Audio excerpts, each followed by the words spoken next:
Well, everybody hopes for heaven. Everyone longs for a place where they will be reunited with loved ones, free from the struggles of this world, and feel personal renewal and a deep sense of rest. And the reality, whether you're a Christian or not, everybody hopes for heaven, or at least their own ideation of heaven.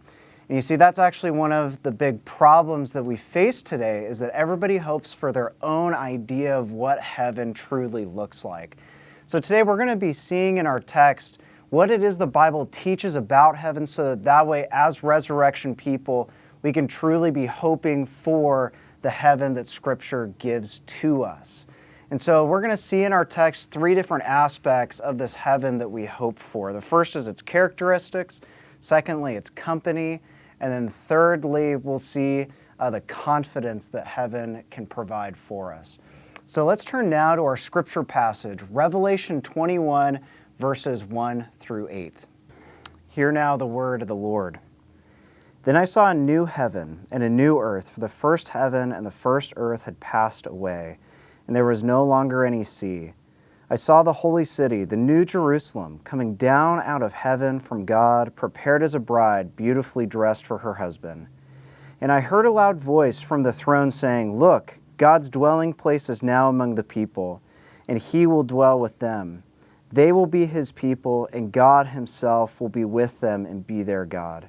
He will wipe every tear from their eyes. There will be no more death, or mourning, or crying, or pain, for the old order of things has passed away." He who was seated on the throne said, "I am making everything new." Then he said, "Write this down, for these words are trustworthy and true." He said to me, "It is done. I am the Alpha and the Omega, the beginning and the end. To the thirsty I will give water without cost from the spring of the water of life. Those who are victorious will inherit all of this, and I will be their God, and they will be my children. But the cowardly, the unbelieving, the vile, the murderers, the sexually immoral, those who practice magic arts, the idolaters, and all liars, they will be consigned to the fiery lake of burning sulfur. This is the second death." This is the word of the Lord. Thanks be to God. So let's take a look at our first aspect that we see in our text, the characteristics of heaven. And the first characteristic out of the four that we're going to be looking at today is the new creation. We see this in verse 1. It says this, "Then I saw a new heaven and a new earth, for the first heaven and the first earth had passed away, and there was no longer any sea." So the first thing that God does in this new creation is that he casts away the old order of things. He removes the old world in order to bring forth and make space for this new creation.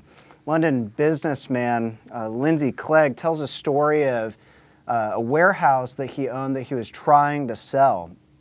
And this warehouse had been vacant for quite a time, and vandals had actually come in and strewn trash everywhere. They had busted up windows and whatnot. And so as he's trying to sell this property and he's walking the potential buyer through this warehouse, he keeps promising to this buyer, hey, I'm going to fix these windows over here. You know, that structure, I'm going to make sure that that gets remodeled a little bit for you. I'm going to make sure all the trash is picked up. And then this is what that potential buyer said. He said, "Forget about the repairs. When I buy this place, I'm going to build something completely different. I don't want the building, I want the site." And that's exactly what God does for us in this new creation, is he looks at this old world that has been vandalized by sin, and he says, no, I'm going to create something totally new here. A new creation is what I'm going to bring forth. So what does that mean for our hope exactly? Well, it means, one of the things that we conclude at least, is that we hope for a heaven that is free of natural disasters. Free of natural disasters. What do I mean by that? Well, the UN Office of Disaster Reduction released a study in 2015 that stated that on average per year, natural disasters killed almost 68,000 people and disrupted 218 million people. Now, that's per year. Over the last 20 years, that many people have been killed and disrupted because of natural disasters. And we experienced that here in Lubbock not too long ago with the threat of a tornado coming through our town. And so in this new creation that God is making for us, we really hope for a heaven that is free of natural disasters, a place that is safe, not just pure, but safe for humans to flourish in for all eternity. The next characteristic that we see in our text that we can logically conclude from this new creation is the new vocation. Once upon a time, Americans typically would find a job, make a living, and that was really what was deemed as successful. However, today what we are finding is that Americans will change jobs up to 6 different times or more. The reason being is that they're not just looking to make a living, they're looking to make a life. They are longing to have satisfaction in their vocations. A recent Newsweek article reported that half of Americans would choose a different line of work if they could do it all over again. It also referred to a growing trend called selling in, giving up a successful career for a career that brings more satisfaction to their lives. Now, why do I share that exactly? Well, I share that because when we look at the fall and what it had done to our world, it also ruined not just the physical creation, but it ruined our vocations. It made them become hard and dissatisfying for us. We see that in the garden. Just after God created everything, Adam and Eve fell into sin, and we see this in Genesis 3, verse 17. God said to the man, "Cursed is the ground because of you. Through painful toil you will eat food from it all the days of your life." You see, what ended up happening as a result of sin is that our vocations became painfully toilsome. That's not how God created vocation to work. No matter what our vocation, it was meant to be deeply life-giving and satisfying. And our text shows us that a hope for heaven that we have as Christians is that we will receive the new vocation. God will renew our vocational efforts in such a way where we will experience the deep satisfaction that God originally intended for us as we work. I mean, imagine, rather than experiencing stressors and anxieties and hardships of our jobs and our livelihoods, we would get to experience the joy that God has for them. Imagine doing yard work and not just seeing that as another thing to do on my giant checklist of things, but rather finding deep satisfaction and enjoyment in the whole process of maintaining that backyard. I mean, that would be quite amazing. And so in heaven, we see a new creation, a safe place for humans to flourish for all eternity. And we also see new vocations, where God provides for us the deep satisfaction in our places of work that God originally created them for. But the next characteristic that we see is that of new civilization. Take a look at verse 2 real quick. "I saw the holy city, the new Jerusalem, coming down out of heaven from God, prepared as a bride beautifully dressed for her husband." Now, it's important that we recognize the significance of God mentioning the new Jerusalem in this passage. The reason is that Jerusalem, for the Israelite people, for God's people, was really the center of life for them. It was the center of economic life, political life, religious life, or social life. And so when God says that He is making space for the new Jerusalem to come, He's talking explicitly about a new civilization, a pure and new society that He is creating. I mean, how great would that be?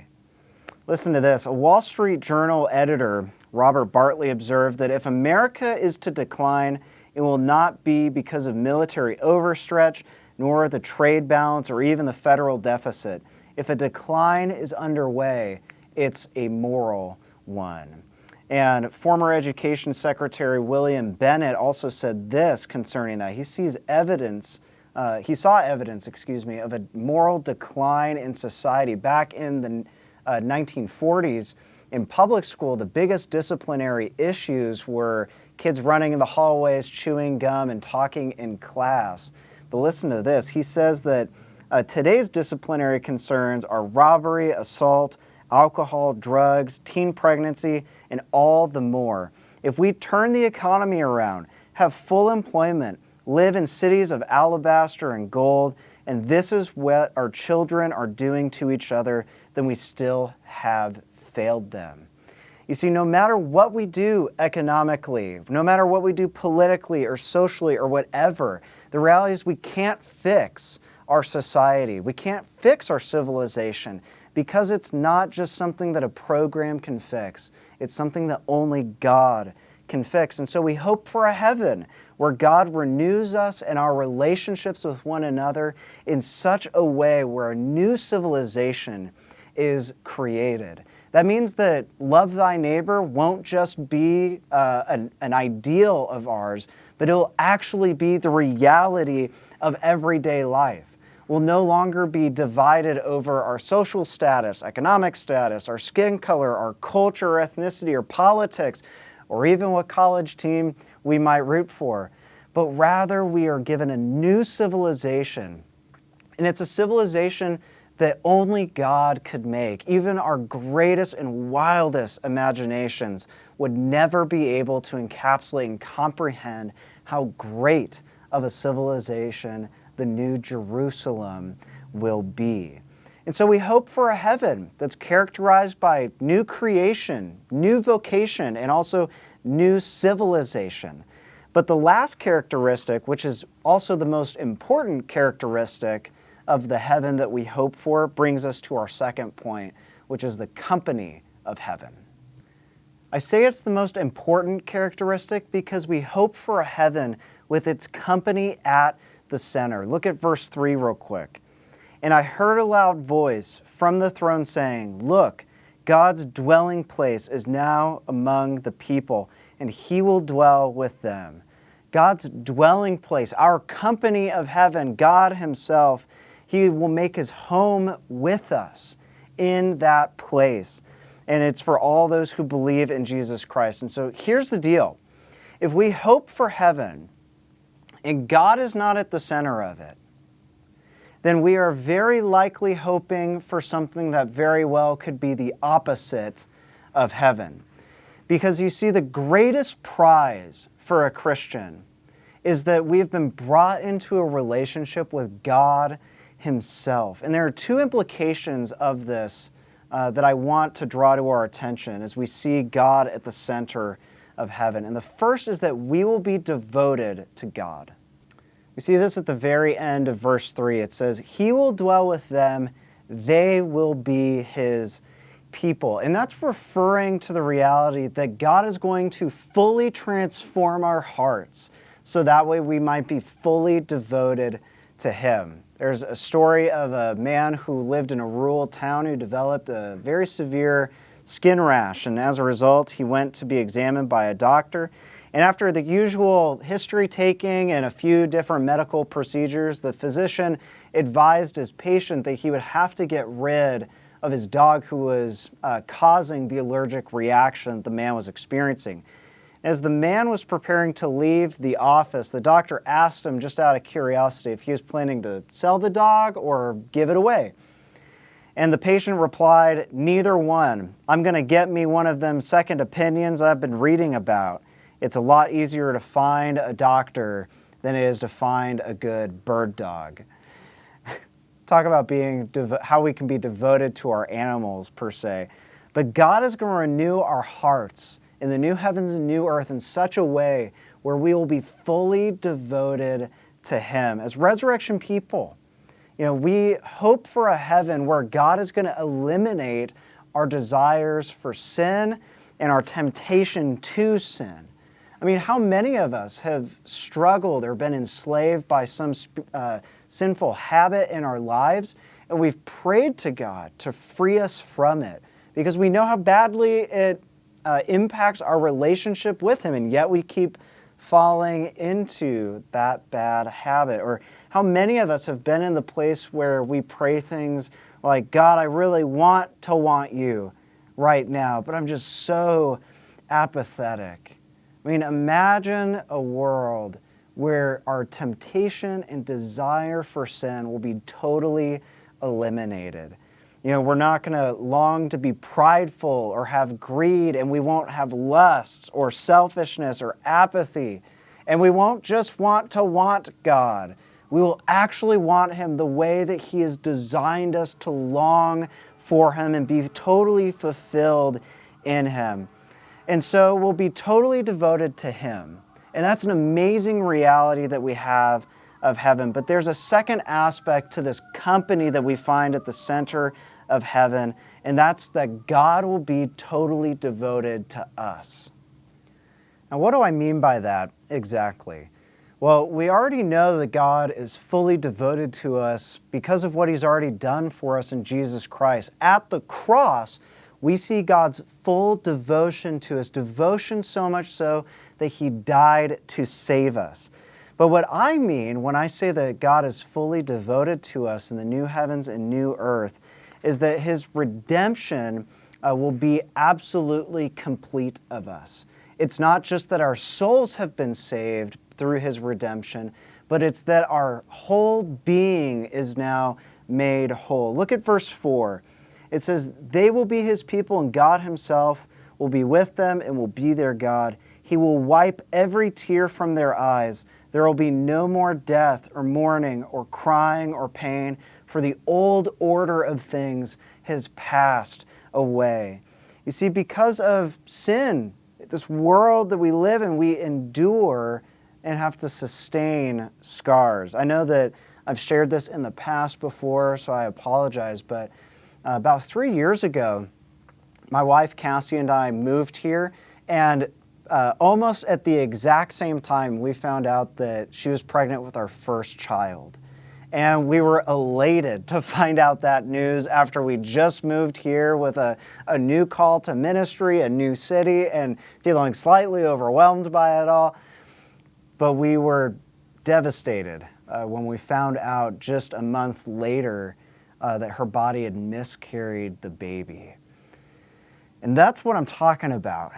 That because we live in this broken world, we sustain certain scars in us. Physical scars to be certain, but even more so, emotional and spiritual scars that all of a sudden burden our hearts. And so as we hope for a heaven, we've hoped for a heaven as resurrection people where we recognize that God will make us totally whole. He's not just devoted to us and cleansing us from our sin by making us thus totally devoted to Him, but He's totally devoted to us in that we receive all the benefits of His redemption of us in Jesus Christ, and we ourselves in our deepest person will be made whole. He will wipe every tear from our eyes, and there will be no more death or mourning or crying or pain, because the old order of things has passed away.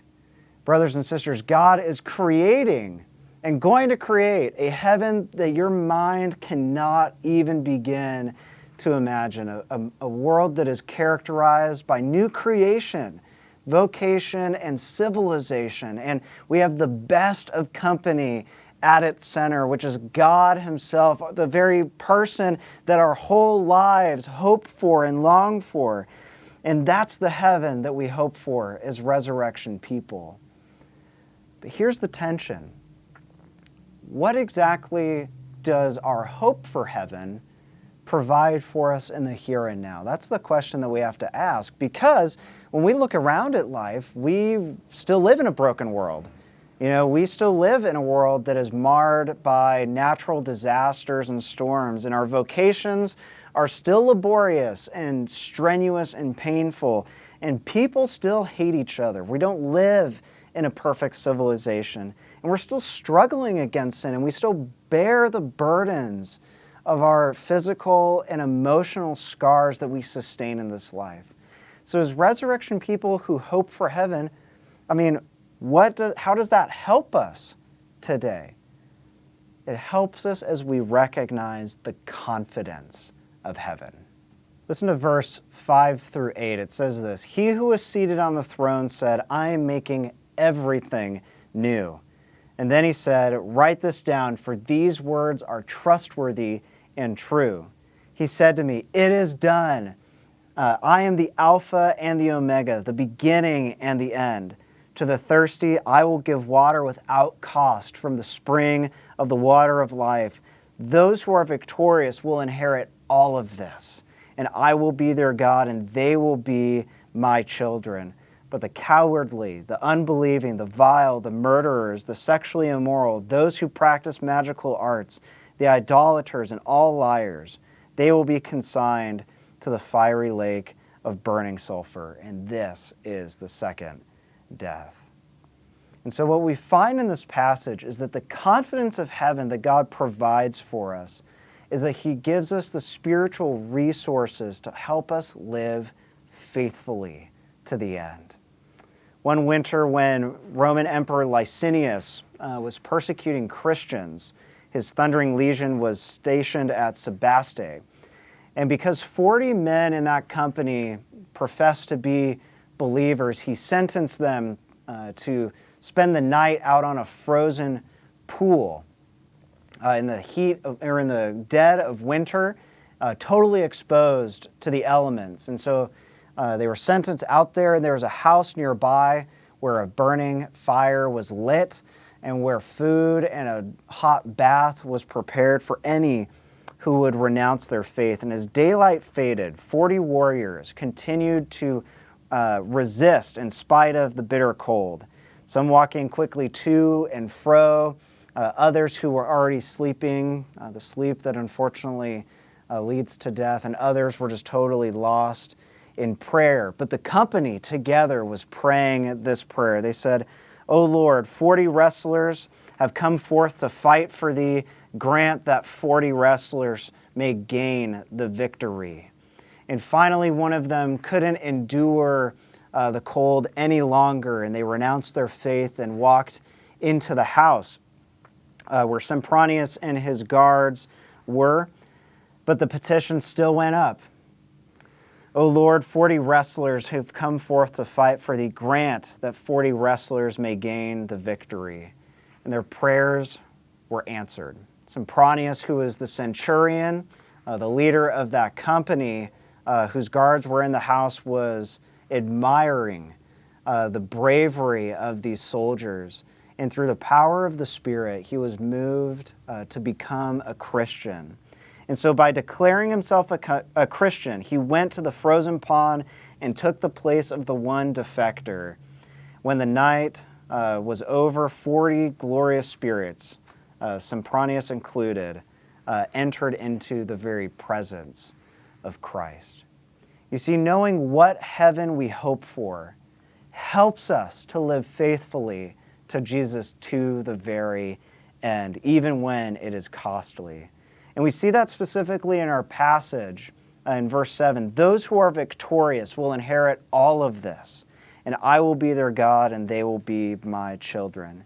You see, when John uses the word victorious, that is synonymous in his way of saying that those who live faithfully to God to the end. Because when we hope for heaven, we see that we can lose everything in this life because we've already obtained everything through Jesus Christ and the inheritance that he has purchased us on the cross. He lived the life that we could never live, died the death that we deserve, and rose again from the dead, conquering sin, Satan, and death, and most certainly securing our eternal inheritance with him forever. So live with the confidence of heaven, confident to live faithful lives devoted to Jesus no matter the cost, because the reality is that we've already received everything in Jesus. And so thankfully, while many of us won't be called to become a martyr anytime soon, hopefully, the way in which we are able to live the confident life that Jesus has for us is by losing ourselves in all the little ways of life. Like after a long day of work, serving your spouse when you'd rather go sit on the couch, or sharing your faith with your friend even though it could result in kind of an awkward situation, or caring for that person, even when, unfortunately, it would be costly to you. You know, the list that I could list would go on forever, but we are called to live in the confidence of heaven that Jesus alone provides for us. So let me ask you, are you living faithful to Jesus Christ? Or are you compromising in some way? Does your life mimic that of somebody who is victorious and living faithfully, running after Jesus, totally devoted to Him? Or are there characteristics of your life that really mirror those characteristics that I read from verse 8? Got to ask ourselves that question, because the confidence of heaven provides for us these great resources necessary for us to live in that confidence and live faithfully to Christ, even though it might be costly, because of the fact we have already obtained a great inheritance in Jesus Christ. So as resurrection people, we hope for heaven. God's new creation, His vocation, civilization, all of that will be made totally complete in His perfect presence with Him at the center of it. And in the meantime, we live in the confidence of heaven, that we can live faithfully even when it costs us, because in Jesus Christ we have already obtained everything. Amen.